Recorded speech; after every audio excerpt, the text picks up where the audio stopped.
Prezident cənab Ali Başkomandan, mən Musayev Araz Furqanoğlu, 9 qat dünya, 4 qat Avropa, əməkdar dərəcəli idman ustasıyam. Muay Thai Federasiyasının prezidenti və dəfələrlə sizə müraciət edərək bildirirəm ki, cənab prezident, bildiyiniz kimi həyatıma sui-qəsd törədilmişdi. Bir məmur tərəfindən və idman şöbəsinin rəisi tərəfindən qeyri-qanunsuz olaraq Muay Thai Federasiyanı ələ keçirtmək üçün İctimai Birliyin üzvlərindən bir dəstə törədilmişdir, bir dəstə toplanmışdır. Bu dəstə ilə bağlı həm mənim ölümümə qəsd etmək, həm də Muay Thai Federasiyanı ələ keçirtmək üçün bu toplantı keçirilmişdir. Cənab Prezident, bu günləri Muay Thai Federasiyası olaraq fəaliyyətimiz davam etdirilir. Heç bir İdman Nazirliyi tərəfindən heç bir maliyyə bizə ayrılmır və idmançıların yarışa getməsi üçün Kickboks Federasiyası ilə bərabər olaraq İdman şöbəsinin rəhbərliyi tərəfindən hər an, hər dəqiqə buna mane olurlar. Dünya Federasiyasına dəfələrlə məktub yazırlar. Dünya Federasiyası İdman Nazirliyinin şöbə rəisinə bildirir ki, kickboks qırmızı bizim cizgimizdir. Buna baxmayaraq həyatım hər an, hər dəqiqə ölümlə üzbəyüzəm. Bir daha ölümə qəsdlə vurulmuşam. Ancaq buna baxmayaraq Allah istədiyinə görə həyatda yaşıram. Sizə bu bayram günündə, yeni ildə, 2025-in son günü, 31-də, 2026-ya keçən gündə, sizə bu bayram günündə müraciət edərək bildirmək istəyirəm ki, Kickboks rəhbərliyi tərəfindən İdman şöbəsinin rəhbəri olan adamlar məni hər an ölümə, qəsdə addım atırlar. Hətta zəhərlənməyimlə bağlı, zəhərləndirəcəklər bağlı mesajlar göndərirlər və Muay Thai Federasiyasının bir qrup üzvü olmayan Muay Thai Federasiyası kimi təqdim edilərək Dünya Muay Thai Federasiyasına məktub yazırlar. Dünya Muay Thai Federasiyası Gənclər və İdman Nazirinə rəsmi olaraq məktub göndərərək və məktubunda bildirir ki, kickboks bizim qırmızı cizgimizdir.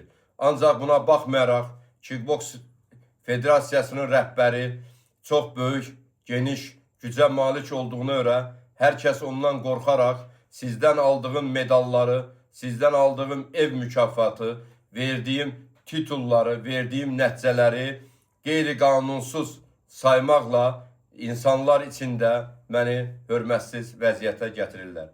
Cənab Prezident, sizdən xahiş edirəm, hüquq qanunverici orqanlara öz göstərişinizi verəsiniz və bu cinayətlə araşdırılmasın, öz üzərinizə götürməyinizi sizdən bu bayram günündə xahiş edirəm. Cənab Prezident, bildiyiniz kimi apellyasiya məhkəməsi, yasamal məhkəməsi, digər məhkəmələrə hədə-qorxu gələrək və məhkəmə sədri, apellyasiya məhkəməsinin sədri bildirmişdi ki, mənə təzyiqlər var. Bu təzyiqlərin qabağının alınması üçün sizdən xahiş edirik və bütün video çarxlarımı, mənə olunan zəngləri hər birisini dəfələrlə göstərmişəm.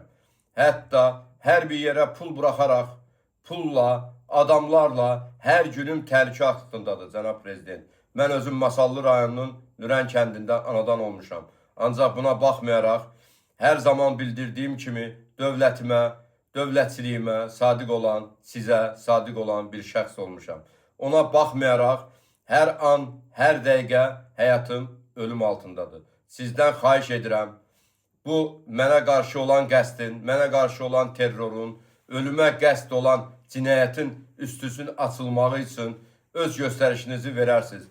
Dəfələrlə baş prokurorluğa, hətta Nəsimi rayonunda, Binəqədi rayonunda cinayət işi başlaması üçün sənədlər toplanmışdır. Ancaq buna baxmayaraq, sənədləri rədd edərək geri qaytarırlar. Cənab Prezident, sizdən xahiş edirəm, məhkəmələrdə bizim federasiya ilə bağlı gedən qanunsuzluqlar, və İdman Şöbəsinin rəisi tərəfindən atılan addımlar durmadan davam edir. Cənab Prezident, sizdən xahiş edirəm, bu qatilin, bu necə deyərlər, mənə qarşı olan cinayətin atılan addımların qarşısını aldırılmasına birbaşa göstəriş verməyinizi sizdən xahiş edirik. Sizdən bu bayram günündə xahiş etdiyim, Cənab Prezident, budur. İnanıram ki, mənə qarşı törədilən cinayət, törədilən terror aktı, törədilən əldən alma prosesi, qarayaxma və digər addımlar atılması heç kəs, heç bir məmura yaraşmaz bir addımdır. Əlbəttə, siz bunları vəzifəyə təyin edirsiniz ki, bunlar insanlara, xalqımıza, vətənimizə, dövlətimizə xidmət göstərsin. Ancaq bunlar ona baxmayaraq, öz ələ alma prosesini və özləri böyük pulların olduğunu bildirərək və səni öldürəcək dəfələrlə deyərək, restorana çağıraraq və də qorxu gələrək dəfələrlə bu baş vermişdir. Cənab Prezident, hər bir yerdə saxlırlar, sübut varmı? Söyləyirlər. Sübut mən öləndən sonra olacaqmı? Mənim olan sübutum mənə 3 bıçaq, 5 barmaqla yara, 2 başımdan zərbə, olmayan zərbələri dahi hər kəs onu efirlərdə görərək bilir. Cənab Prezident, sizdən xahiş edirəm, kickboksda baş verənlər və İdman Nazirinin şöbə rəisində baş verənlərin qabağını alasınız. Əks halda mən bu müraciətimi bir daha sizə edə bilməyəcəm. Çünki həyatda yaşamayacağım. Allah məni yaşatdı və həkimlərin nəticəsində mən ölümdən xilas edildim. Buna baxmayaraq, yenə mənə qarşı hücum var. Özlərinin böyük adam olduqlarını bildirirlər. Ətraf toplayaraq, güc toplayaraq, yanında deyərdim 50, 100, 200 adamla gəzərək qruppalar yaradıb mənə təsir edirlər. Həm ictimai, həm siyasi, həm fiziki zor göstərərək pulla məsələni həll edirlər. Və bu hər gün davam edir. Hər gün bu ağır günləri biz yaşamaqdayıq. Bunu deyərdim ki, bütün Azərbaycan xalqı bunu bilir. Cənab Prezident, sizdə bu bayram günündən istəyimiz odur ki, mənə qarşı olunan cinayətin üstü açılsın, cinayətkarlar lazımi cəzasını alsın və biz firavan olaraq öz Muay Thai Federasiyamızı, ictimai birliyimizi idarə edə bilək və idmanda verdiyimiz nəticələri yenə uğurla əldə edə bilək. Cənab Prezident, sizdən xahiş edirik.